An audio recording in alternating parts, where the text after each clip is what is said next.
JPSC की परीक्षा होनी है। एक लंबे इंतजार के बाद जेपीएससी के लिए वैकेंसी निकली है, लेकिन पेच फंस गया है क्योंकि उम्र सीमा 2026 की गई थी। अभ्यर्थियों की मांग थी कि उम्र सीमा कम कर दी जाए क्योंकि 13वीं जेपीएससी में उम्र सीमा 2017 थी और 14वीं जेपीएससी में 2026 कर दी गई। तो सीधे सीधे 9 साल का अंतर या 8 साल का अंतर देखने को मिल रहा है। अभ्यर्थी राज्यपाल से भी मिले थे, सरकार तक अपनी बात पहुंचाई थी, लेकिन कह दिया गया कि निकाय चुनाव के बाद कैबिनेट का फैसला सामने आएगा। लेकिन अब पेच ये फंस रहा है कि फॉर्म भरने की अंतिम तिथि 14 तारीख है। ऐसे में लाखों अभ्यर्थी वंचित रह जाएंगे परीक्षा फॉर्म भरने से, और अब वो सीधे सीधे ऐसे अभ्यर्थी काफी तनाव में हैं। उनका कहना है कि पिछली बार वो मेंस तक पहुंचे थे इंटरव्यू के लिए भी, तो इस बार उन्हें उम्मीद थी कि इस बार और बेहतर करेंगे, लेकिन उम्र विवाद की वजह से उनके सपने टूटते नजर आ रहे हैं। हमारे साथ अमित हैं। अमित, आज कई अभ्यर्थियों से आपकी बातचीत हुई, क्या समाधान निकलेगा, क्या मांग है उनकी अब? जी बिल्कुल, इस प्रकार से पिछले गुरुवार को जब कैबिनेट की बैठक हुई थी हेमंत सोरेन के नेतृत्व में, तो कहीं ना कहीं इस जेपीएससी का जो उम्र सीमा छूट को लेकर के भी चर्चाएं हुई थी। लेकिन अब अभ्यर्थियों का कहना है जो चर्चाएं हुई वो कहीं ना कहीं सार्थक हुई।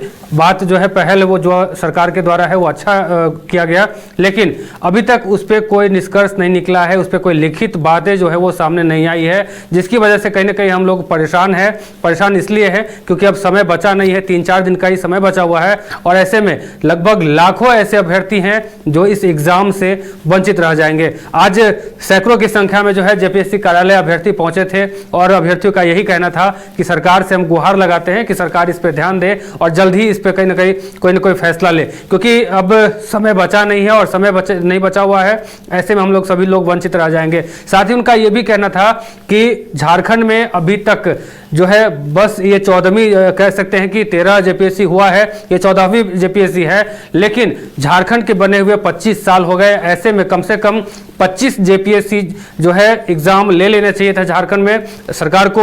उसके बाद जो आगे की जो बात होगी, यानी कि आगे का जो जेपीएससी का एग्जाम होगा उसमें आप जो पोस्ट है, जो पद है वो आप कम कर सकते हैं। यानी कि इस बार जो है 103 पदों पे वैकेंसी आई है, तो कहीं ना कहीं अभ्यर्थियों में निराशा साफ तौर से नजर आ रही है। उनका कहना है कि फिर से एक बार जो है प्रतिस्पर्धा का दौर जो है वो काफी तेज होगा और कई ऐसे अभ्यर्थी हैं जो वंचित रह जाएंगे, क्योंकि 103 ही पोस्ट है और ऐसे में लोग काफी परेशान हैं। तो कहीं ना कहीं उनका यह भी डिमांड है कि इसमें भी वृद्धि करनी चाहिए। कम से कम 25 जेपीएससी तक जो है पोस्ट है, जो खाली जगह है उस हिसाब से लेना चाहिए। उसके बाद जो है पद को कम किया जा सकता है, लेकिन अभी जो है वही रहे। साथ ही उनका यह भी कहना है कि अभी झारखंड में देखा जाए तो लगभग कई एग्जाम है जो अभी भी बाधित हैं। उन सब एग्जामों पे कहीं ना कहीं फोकस करने की जरूरत है। इस तमाम बातों को लेकर के आज अभ्यर्थी एकजुट हुए थे जेपीएससी कार्यालय के समक्ष और अपनी बात रख रहे थे। मुख्यमंत्री हेमंत सोरेन से गुहार लगा रहे थे। इससे पहले भी वो राज्यपाल से मिलने के लिए पहुंचे थे। फिर कैबिनेट की बैठक जब हेमंत सोरेन की हुई थी, उस कैबिनेट की बैठक में भी अभ्यर्थी जो अपनी परेशानियां हैं वो लेकर के वहां पहुंचे थे, अपनी बातें रखी थी। हालांकि कैबिनेट में इन बातों पर जो चर्चाएं भी हुई थी, तो कहीं ना कहीं अब अभ्यर्थियों की इस बात से कहीं जो है परेशानी है कि उम्र सीमा को लेकर के जो भी फैसला लिया जा रहा है वो अत्यंत जल्द से जल्द हो, कागज पे वो उतारा जाए ताकि हम लोग को सहूलियत मिल सके। बता दें कि साथ ही उनका यह भी कहना है कि जो नीति बनाई जाती है उसमें पारदर्शिता भी लाई जानी चाहिए, क्योंकि पिछली बार जो है कई ऐसे पोस्ट हैं जिसमें विकलांग कोटे को लेकर के भी बातें रखी गई थी कि 10% उनके लिए जो सीट है वो रिजर्व रहेगा, लेकिन वो भी हुआ भी नहीं। आखिर वो 10 सीट जो है वो 10% सीट जो है वो कहाँ दिया गया। तो इस बार जो 103 पद जो है उसमें वो भी कई ऐसे दिव्यांग अभ्यर्थियों ने अपनी बात रखी कि आखिर उनका कोटा कहाँ गया। इन तमाम जो नीति जो बनाए जाते हैं सरकार के कैबिनेट में जो बैठ करके नीतियां बनाई जाती है वो पारदर्शिता होनी चाहिए उसमें, क्योंकि हम लोग इंतजार में रहते हैं, हम लोग लगातार जो है तैयारी करते हैं, सालों से मेहनत जो हमारा कहीं ना कहीं एक गलत नीति की वजह से हम लोग कहीं इस एग्जाम से वंचित हो जाते हैं। तो अब ये तमाम अभ्यर्थी एकजुट होकर के आज जेपीएससी कार्यालय के समक्ष पहुंच करके अपनी बात रख रहे थे।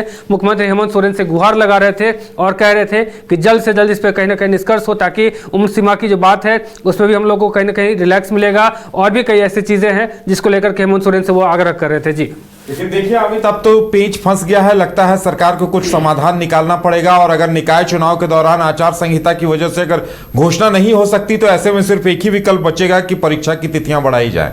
बिल्कुल, ऐसे में अब कहीं ना कहीं जो अभ्यर्थी इंतजार कर रहे थे कि जेपीएससी एग्जाम का एक बार फिर से जेपीएससी का जो कैलेंडर है वो लाया गया, यानी कि एग्जाम की तारीख की जो घोषणा है वो की गई।